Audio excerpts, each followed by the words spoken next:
You better believe it's about America, about pulling us together, not pulling us apart. It is about USA. Exactly. Well, first of all, I want to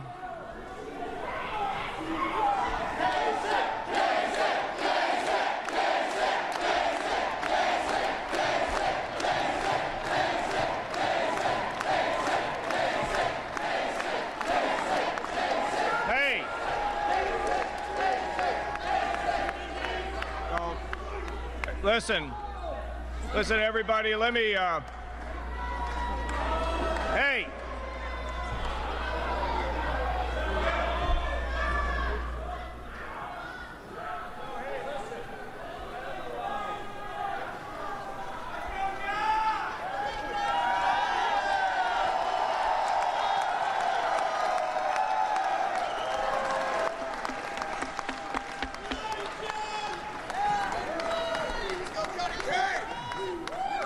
Well, you know, when you went to college in the 1970s, you appreciate a good, peaceful protest every once in a while, huh?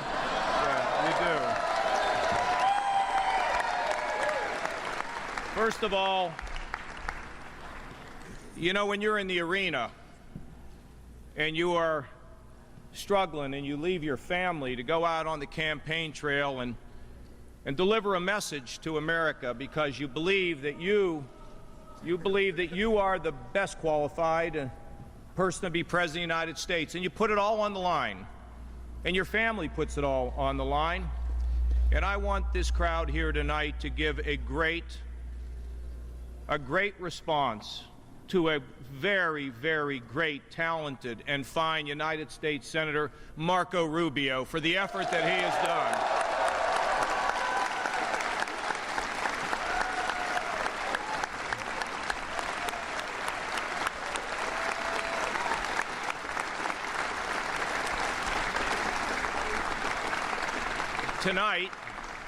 Tonight we arrived in Cleveland, and we went to a restaurant. We thought we could kind of sneak in and grab a quick meal. And when we walked through the restaurant, people started to cheer. My reaction? I said, please don't do that because you're going to make me cry. But to have people believe in you and to believe that you can bring people together and strengthen our country, I have to thank the people of the great state of Ohio. I love you, is all I can tell you. I love you.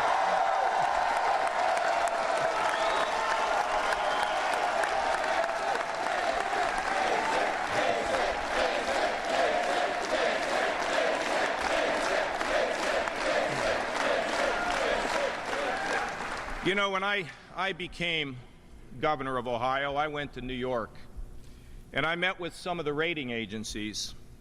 Things were bad. We had lost 350,000 jobs. We were $8 billion in the hole, and our credit was hanging in the balance. And they told me, we're about to cut up your credit card and give you a new one where you can't buy as much. I said, you don't understand Ohio. You don't understand Ohioans. So I can't wait to go back again.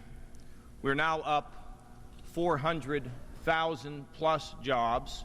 We're running a $2 billion surplus. Our pensions are secure. We've cut taxes by more than any governor in this country. And we are leaving no one behind. Not the mentally ill, the drug addicted, the working poor.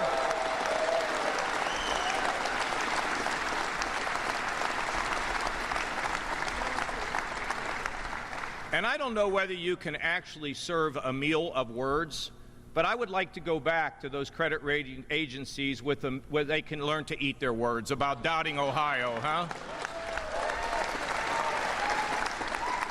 And you know, ladies and gentlemen, you know, look, my whole life has been about trying to create a climate of opportunity for people.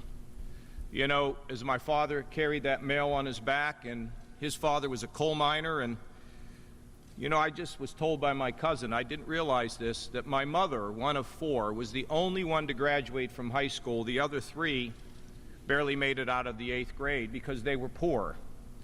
And you know, as I've traveled the country and I look into your eyes, you want to believe again that we can have job security. You want to believe again that wages can rise. You want to believe that your children are going to have ultimately a better America than what we got from our mothers and fathers. That's the great American legacy, that our kids will be better than we are.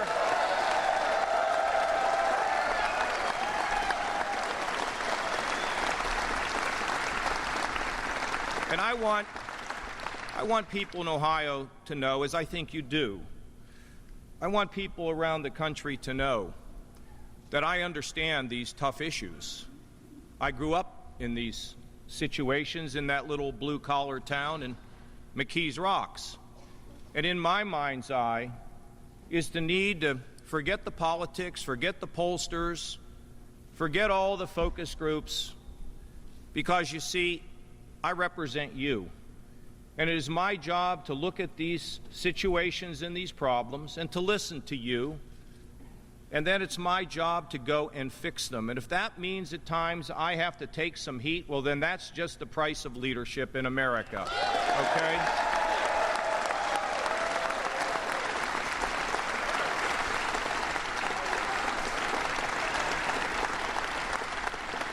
Now, I want you to know the campaign goes on, and I also want you to know that it's been my intention to make you proud.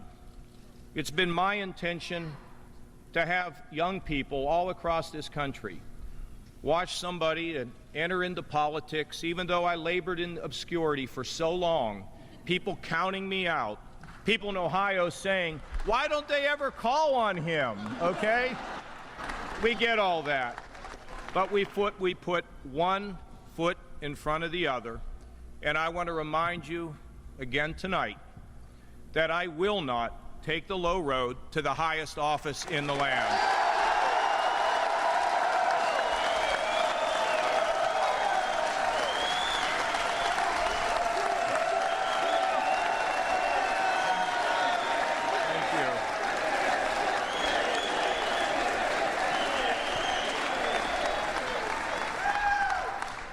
You know, the challenges that we have, we can go to Washington in the first 100 days, fix these problems with a shock and awe agenda that can pass. I think we can rally the people in Washington, because I'm going to remind them that before we're Republicans and Democrats, we're Americans, and we have an obligation to our children.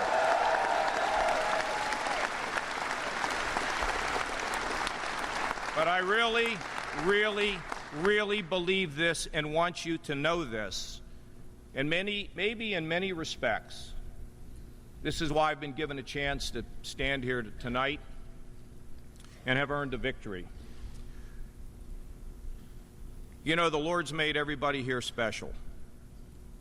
I've been telling people this all across the country.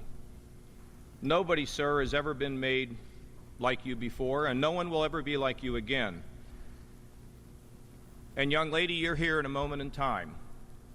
And your job is to find that purpose that you have. Your job is to live a little life a little bit bigger than yourself.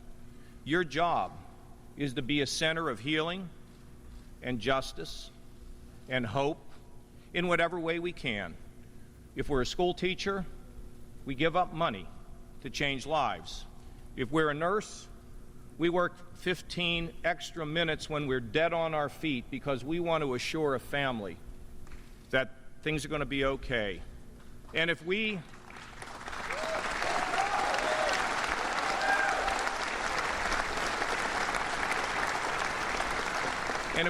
are a neighbor, that means that widow who was married for 50 years, who no one calls anymore, you want to change the world? You take her to dinner on Saturday night. She'll wear that dress she hadn't worn in 6 months. I trust you to do it. You see, what I learned as a boy, what I learned from my mother and father, is that the spirit of America rests in us.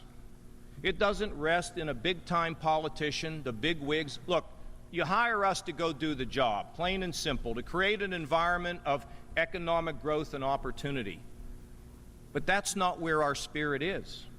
Our spirit is in us, believing that through our efforts, in whichever part of the world that we live, that we can change the world, that we can carve out a better future, that we can realize that those special gifts that were given to each and every one of us in here are something that we can use to heal the world. And you know, we're all part of a giant mosaic, a snapshot in time, all of us here. And it is our job as Americans, our job as people who want to be decent and live good lives, is to dig down and understand that purpose and never underestimate our ability to change the world in which we live.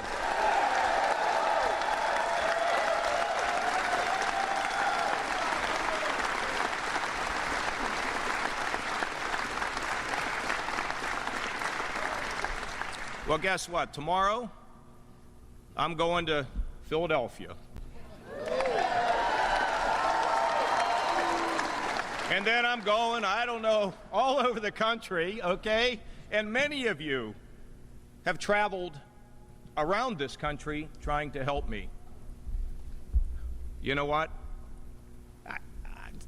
Look, this is all I got, okay? This is all I got. And all I can say is thank you from the bottom of my heart. But I want you to know something. We are going to go all the way to Cleveland and secure the Republican nomination.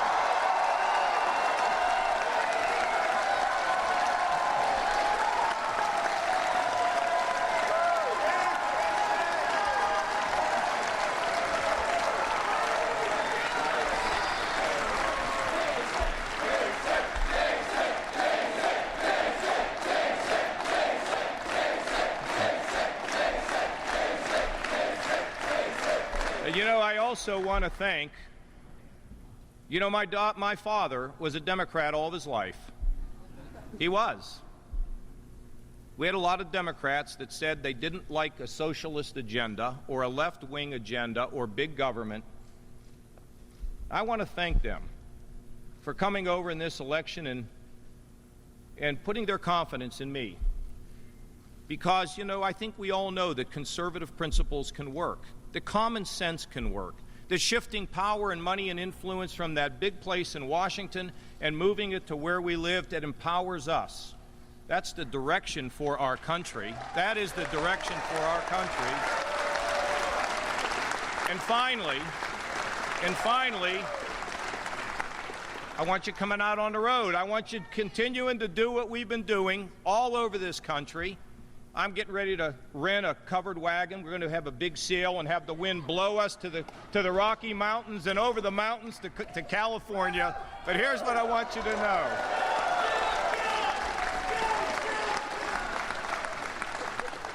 We've got one more trip around Ohio this coming fall where we will beat Hillary Clinton and I will become the President of the United States.